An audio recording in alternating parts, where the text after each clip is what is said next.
Al-Fatihah.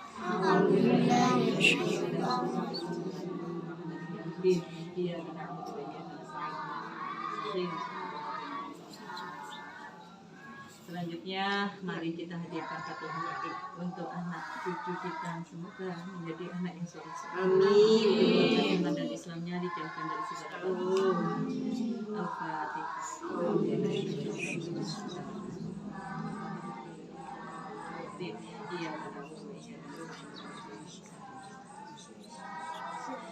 Bismillahirrahmanirrahim. Kita lanjut pengajian yang kemarin. Ada yang ingat kemarin kita bahas apa? Tentang sholat. Tentang sholat. Ongguan tentang sholat. Iya. Yang bisa sholat di kasur apa enggak gitu. Yang bisa sholat di kasur apa tidak? Bu Rahmat yang nanya. Terus itu pertanyaan di luar materi. Kalau yang materi yang sebetulnya yang terakhir kita bahas apa? Wudu. Terus bahas tentang yang tidak boleh di bawah pohon. Iya. Ingat ya. Adabnya buang air kecil dan buang air besar. Alhamdulillah, mungkin kita lanjutkan pembahasan kita sampai pada bab yang membatalkan wudu.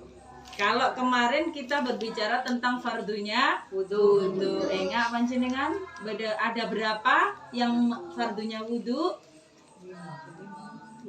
Ada 6. Yang pertama niat. Yang kedua membasuh muka. Yang ketiga membasuh dua tangan. Yang keempat membasuh sebagian kepala. Yang nomor 5 membasuh kaki sampai mata kaki. Yang keenam tertib. Alhamdulillah. Kalau sunnahnya wudu kemarin ada membasuh telinga. Masih belum sudah dibahas ya? Sunnahnya wudu. Alhamdulillah. Alhamdulillah. Sekarang kita lanjutkan pembahasan kita.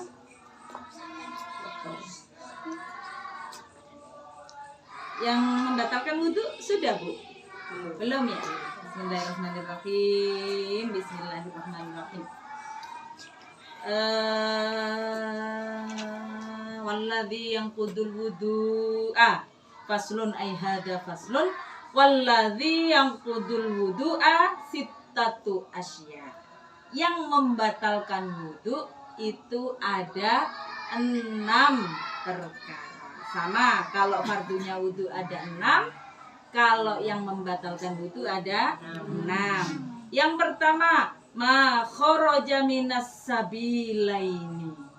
Wudunya panjenengan batal kalau merasa ada sesuatu yang keluar dari kedua jalan. Jalan depan dan jalan belakang. Biasanya apa yang keluar dari jalan depan? Pipis, kencing, terus kentut dari mana? Belakang. Nah, belakang kentut. Tas apa boleh? Apapun yang keluar dari kedua jalan. Ma kharaja minas sabilaini. Di sini tidak disebutkan, di kitabnya tidak disebutkan kencing, berak, ngoten.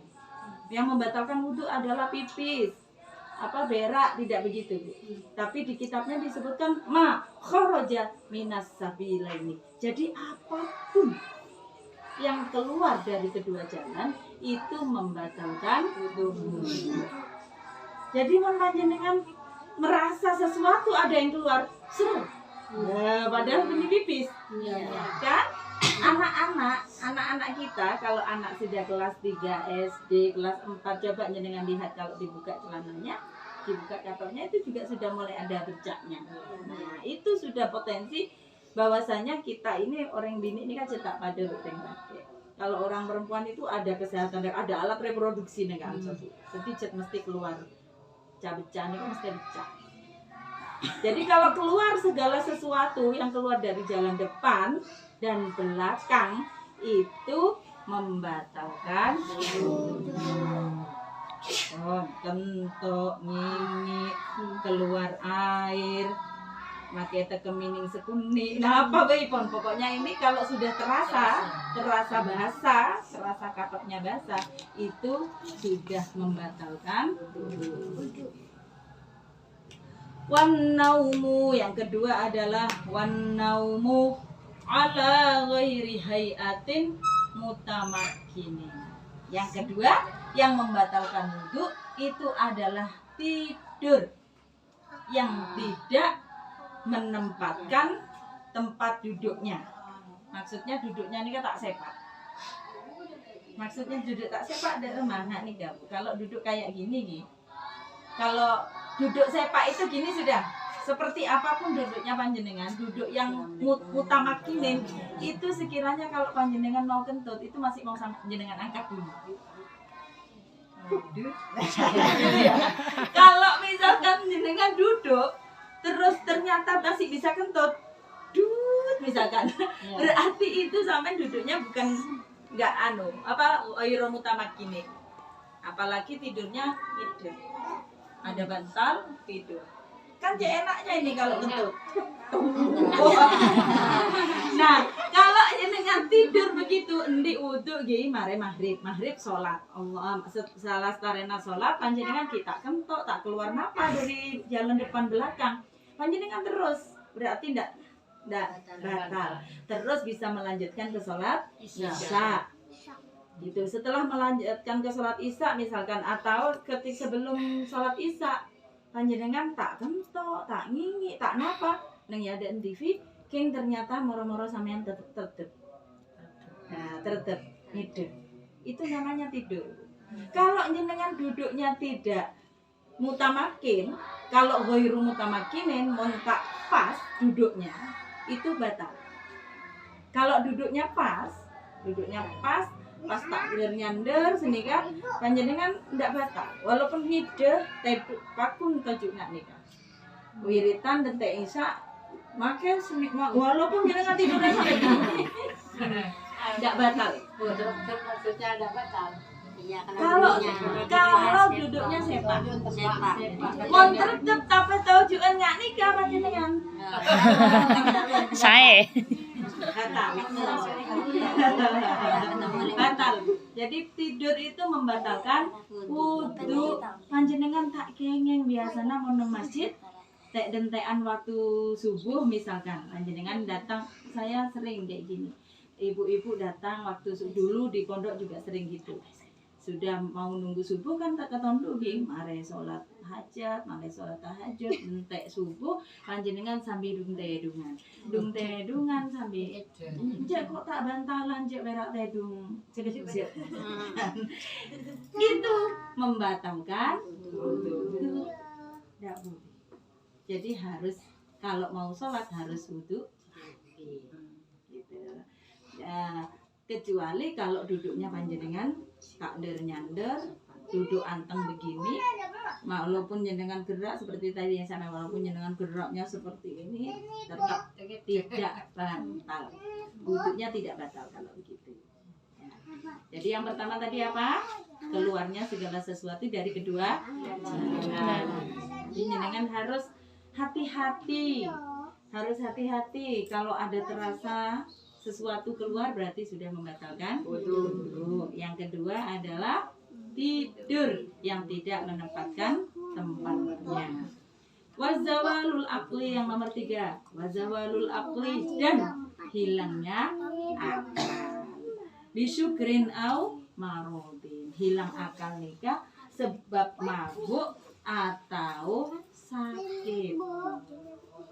Seperti apa? Kerupuk gado. Cek banyaknya. Habis itu jenengan habis hari maghrib. Habis itu pas mabuk non. Macam-macam sudah kayak orang mabuk enggak karuan. Itu batal wudhunya. Kalau mau sholat isya berarti harus wudu lagi. Au maradin atau sakit. Sakit itu seperti ayan, epilepsi itu kan hilang akal. Epilepsi apa ajen? Ajen itu membatalkan Itu. Oh ya, ini di bawah dijelaskan bahwasanya auja'a ahadum minkum minal ghaiti, ini Al-Qur'an. Al-Qur'an itu menyebutkan kalau panjenengan habis keluar segala sesuatu dari kedua jalan, maka harus bersuci lagi. Di dalam hadisnya rawahul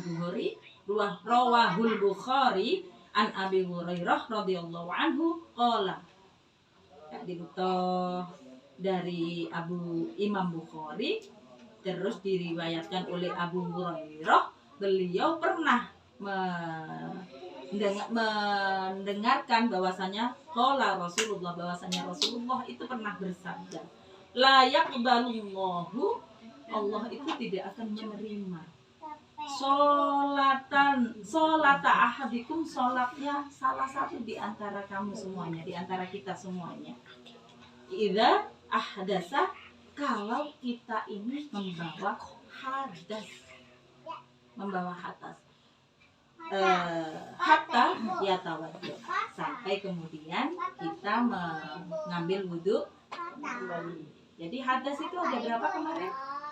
Ada 2, hadas besar dan hadas kecil. Kalau hadas besar dibersihkannya dengan, kalau hadas kecil cara bersucinya dengan wudhu. Kalau hadas besar bersucinya dengan mandi. Jadi kalau kita punya hadas, kita tidak diterima ibadah kita. Nilana kalau sholat cek ban seroben, wudhunya juga sama seperti yang kita pelajari ya Bu ya. Jadi wudhunya harus sempurna. Setelah wajah, terus kemudian 2 siku nggak boleh kan kemarin gitu ya, nggak boleh harus urut kan gitu, harus tertib. Nggak boleh kemarin habis kaki, wajah gitu kemarin seperti itu. Mungkin terus yang nomor 4. Yang nomor 4, walam surrojuli, dan bersentuhan kulit ar-rojuli, orang laki-laki, dan wal ar-rojulil mar'ata, kepada perempuan, bersentuhan kulit antara laki-laki dan perempuan. Al-ajnabiyati, yang lain, orang bini lain, laki-laki kepada orang perempuan lain, bini rekan, bini ibu. Nah, min ghairi hailin, dengan tanpa aling-aling. Jadi kulit bertemu dengan kulit. Kalau bertemu dengan ada bajunya, tidak apa-apa, tidak banyak. Kalau laki-laki dan perempuan bersentuhan kulit, itu membatalkan wudhu. Siapa itu perempuan lain? Perempuan lain itu adalah perempuan yang bisa dinikahi. Pertanyaannya kan gitu. Kalau suami Bu, mar'atul ajnabiyah itu adalah perempuan yang bisa dinikahi. Jadi perempuan yang tidak ada golongan nasab, tidak ada golongan darah, itu nama mar'atul ajnabiyah. Saya dengan suami saya ini adalah mar'atul ajnabiyahnya. Sehingga saya dilamar sama suami saya.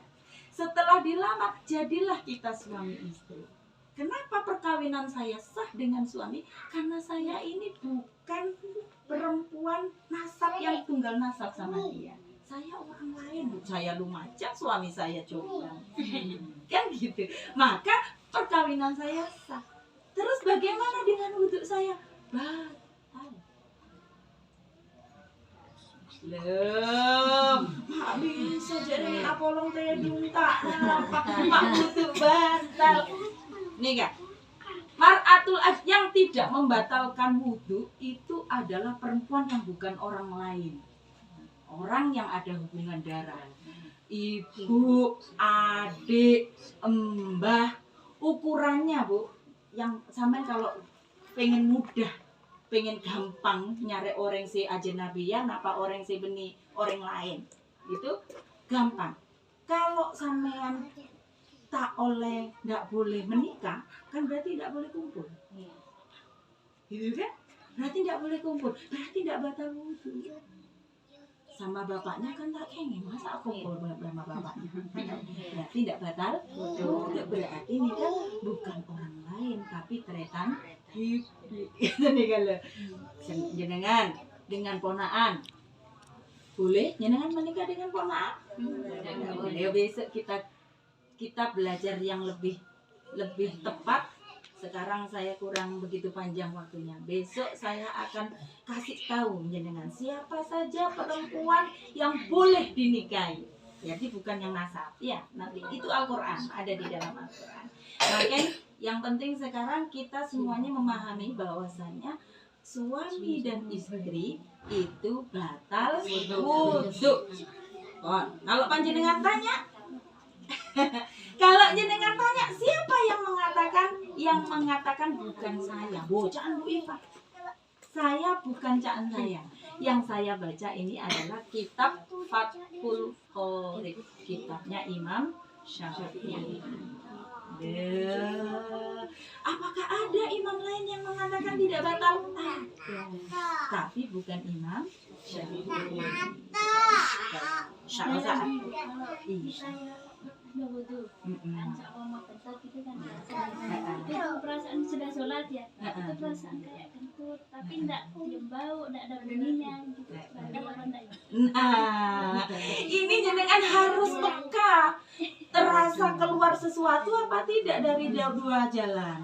Kalau memang terasa ada sesuatu yang keluar dari kedua jalan, maka tidak ada baunya, tidak ada apanya, itu tetap membatalkan wudhu.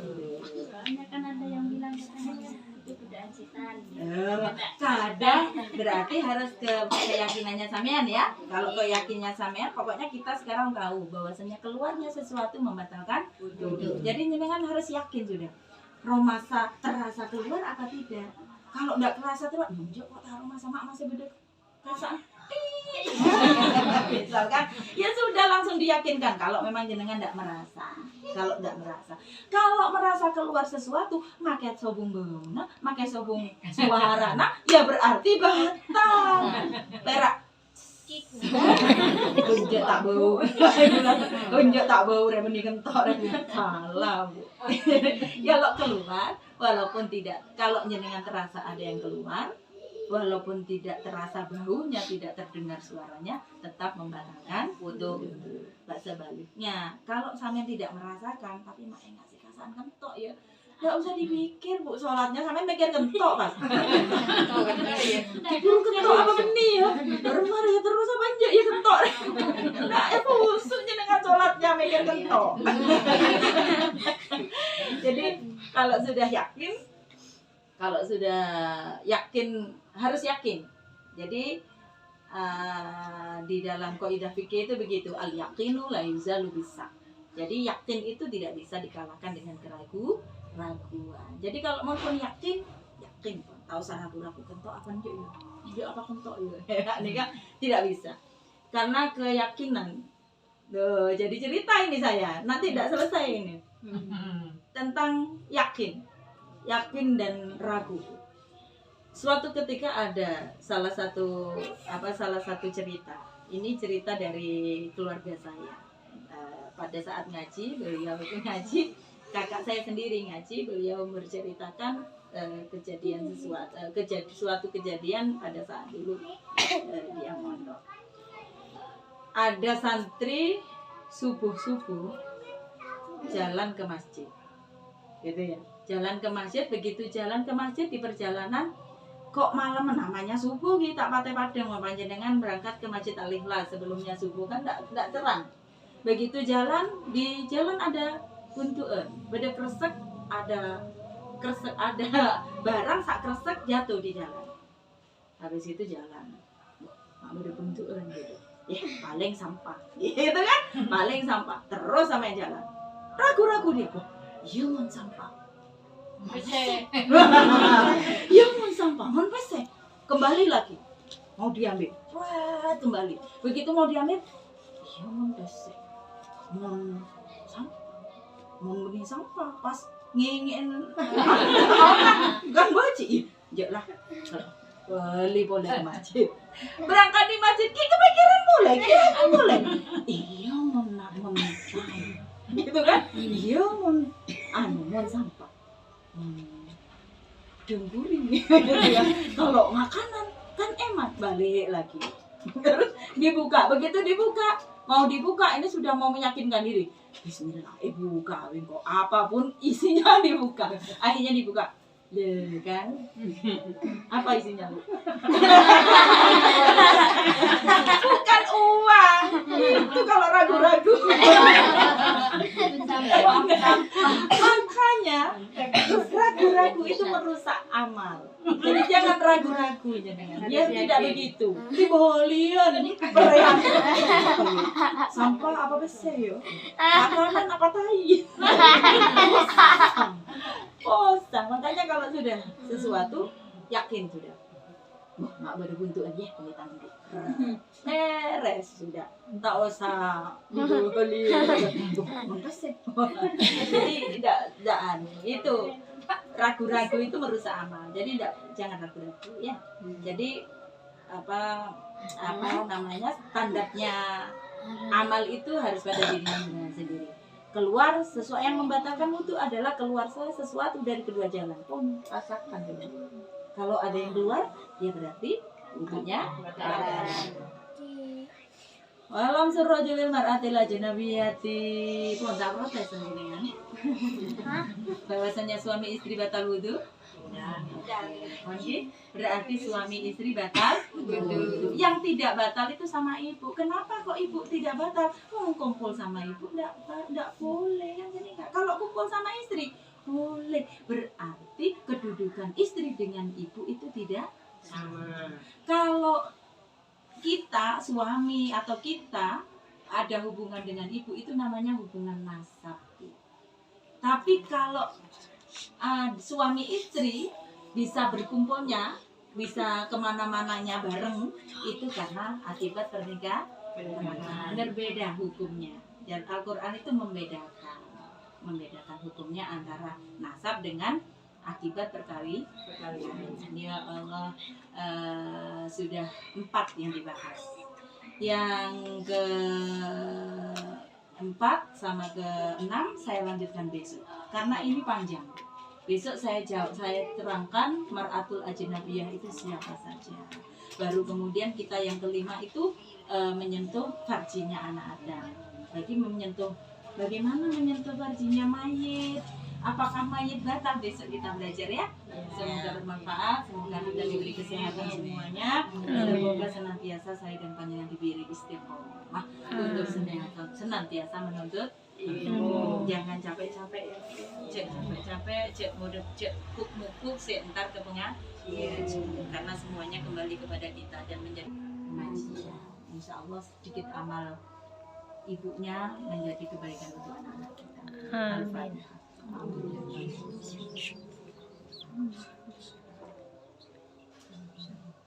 Demikian yang bisa saya sampaikan. Mohon maaf kalau ada kesalahan. Wassalamualaikum warahmatullahi wabarakatuh. Waalaikumsalam warahmatullahi wabarakatuh.